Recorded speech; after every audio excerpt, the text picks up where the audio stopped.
Hello and welcome along to another mini midweek predictions from the Honest Football Podcast. I'm joined by Charlie Betts as always, and we are here to take you through just the one solitary midweek game. I can't remember the last time we had this, as Brentford host Rotherham United on Tuesday night in a championship.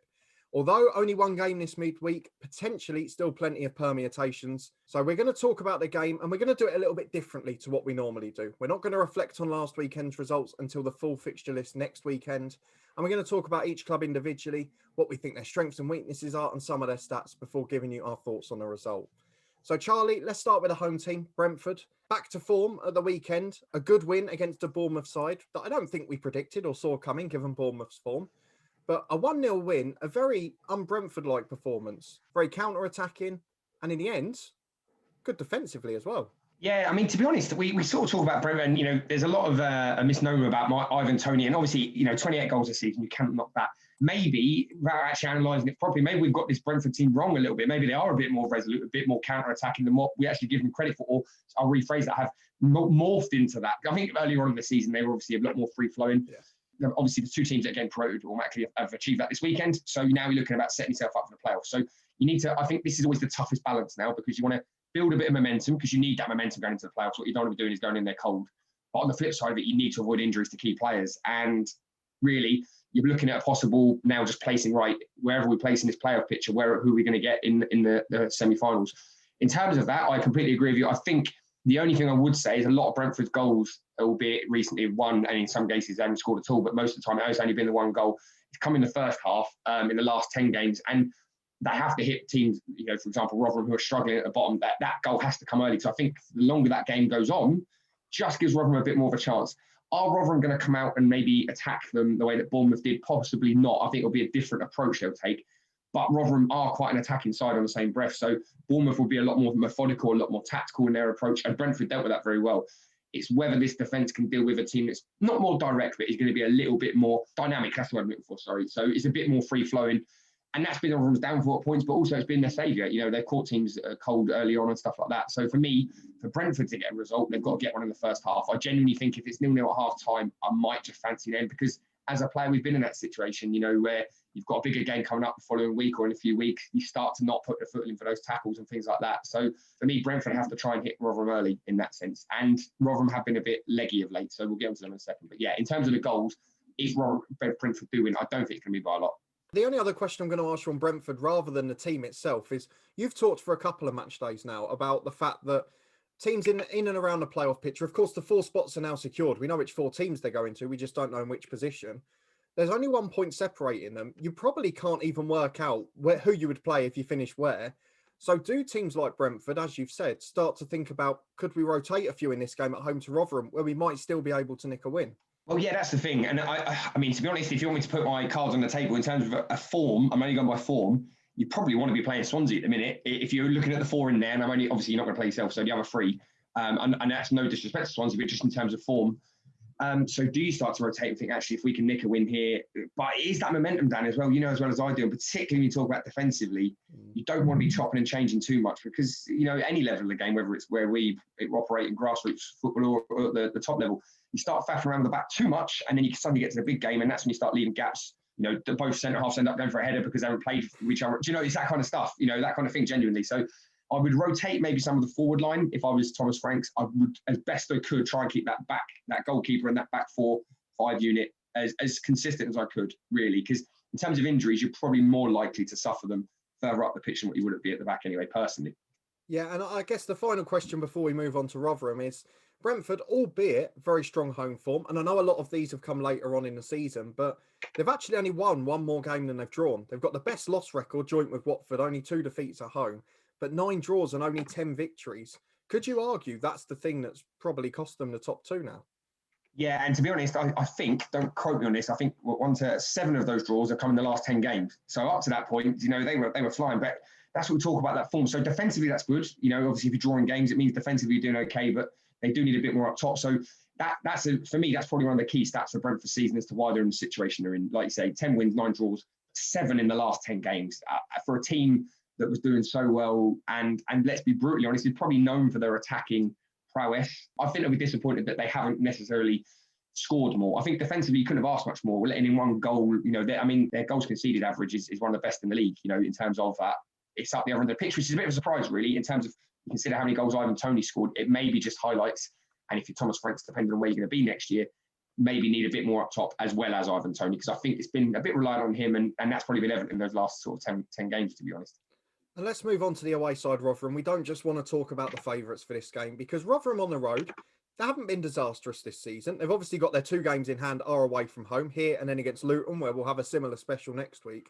But realistically, we've talked so frequently in the last 4, 5, 6 match days about the fact that this schedule was going to catch up with Rotherham. And I think it's one of the few instances in this championship prediction season that we've probably been proven right, albeit they've played a few good sides, but they've also lost crucially games around them. 3 of the 4 last defeats, though, Charlie, by 1-0, and that probably highlights a similar problem to Brentford recently. Yeah, and to be honest, I completely agree with you. I mean, when that congestion really started, it was probably around April the 10th, around that point. And since then, of the six goals they've conceded, 2 have been in the first half, 4 in the second half, and that completely supports what you're saying about that legginess, about that.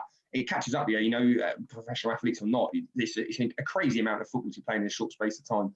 But on the flip side of it, like I said, I in a weird way, I think the longer this game goes on, it just gives Rotherham a bit of a chance. I know we've just mentioned how they're probably more susceptible to a goal, letting in one in the second half. But I just think it's more about what Brentford don't want to lose in terms of players and stuff like that. I mean, you've got to take a bit of hope out of the fact that their away form is slightly better. And they have, when they have won away, take Bristol City, take Sheffield Wednesday, scored 2 goals, there is an attacking threat there. They're not one of the lowest scorers in the league. Their away goal difference is only -6, which is not the worst. I just think that they cannot afford to let one in early. And that's something that they haven't been the worst at. So, yeah, for me, I think it's really important that Rotherham are tight maybe the first 30 minutes, and then they can build from there. They have to keep that clean sheet for the first 30 minutes. So. And backing that stat up, away from home on the road this season, not a lot of people have think this by the way that Rotherham have played and some of the scorelines have been involved in. But on the road, they would actually be 11th based on goals conceded. And that's joint with Cardiff and Reading. So they would be 9th if they scored a couple more. It is just the fact that even if you look at Barnsley at the weekend, in terms of chances and in terms of shots on target, they dominated that match. They were absolutely brilliant. They had 16 shots to Barnsley, 7. They had 7 on target to Barnsley, 2, and 3 registered clear-cut chances. That's my favourite stat. But to have only scored 17 goals in 20 away games, I mean, we're talking about a side who are defensively astute, but it's probably not enough at this stage to be that, is it? No. I mean, a quarter of their goals have come in the last 10 minutes, so you've got to hold on to that. But by that point, unfortunately, quite a lot of those have been consolations, etc. But they are creating time. I mean, Freddie Ladapo admittedly got injured at possibly the worst time possible because he just hit a little bit of form then. But again, you can't afford to be, and I think this is possibly what's happened and has been slightly Rotherham's undoing, is they've been reliant on someone hitting a bit of form. And then if that, if you're a tactical manager, you either stop that player for your opposition or he gets injured. And there hasn't really been that plan B. And I think that's been evident. Ladapo's been injured and then really since then the goals have dried up.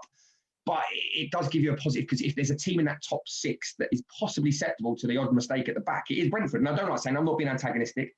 So it does give you that hope that they are still creating chances. They are still having possession in that final third. Maybe they might be able to sneak something. However, I'm sure you're about to put the scupper on that. Well, I'm going to ask you the big question now because we've given as much detail as we can about the 2 teams. We've talked about their strengths and their weaknesses, which actually, given their completely contrasting areas of the table, is quite similar, the problems that they've got, particularly in recent times. But Charlie, we've got to come to score predictions. Let's firstly get Craig Savage out the way, who's not here today. He has said that Brentford are going to win by 3-1. So he's not banking on any clean sheets in this one. But are you in agreement with him on the outcome? And if so, are you going for a tighter game or are you also going for a comfortable home win?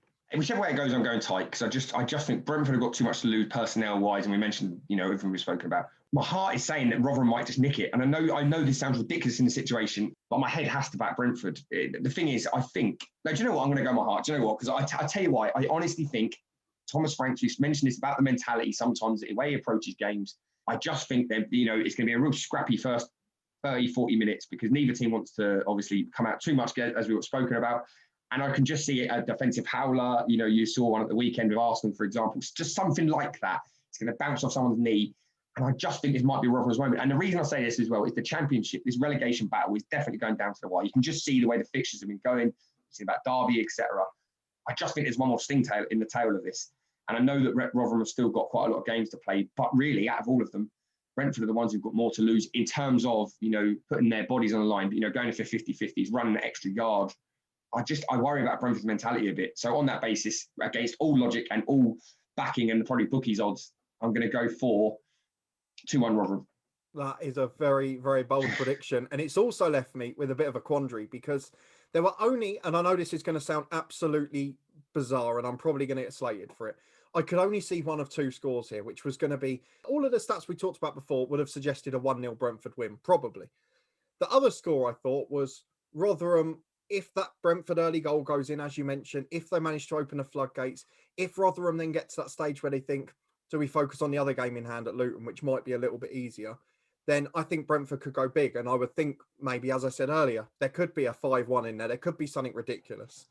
But I don't know which one to go for now because I was so sure that you would have taken 1-0 to Brentford. And now I'm left in a bit of a mess. But I'm going to go for it.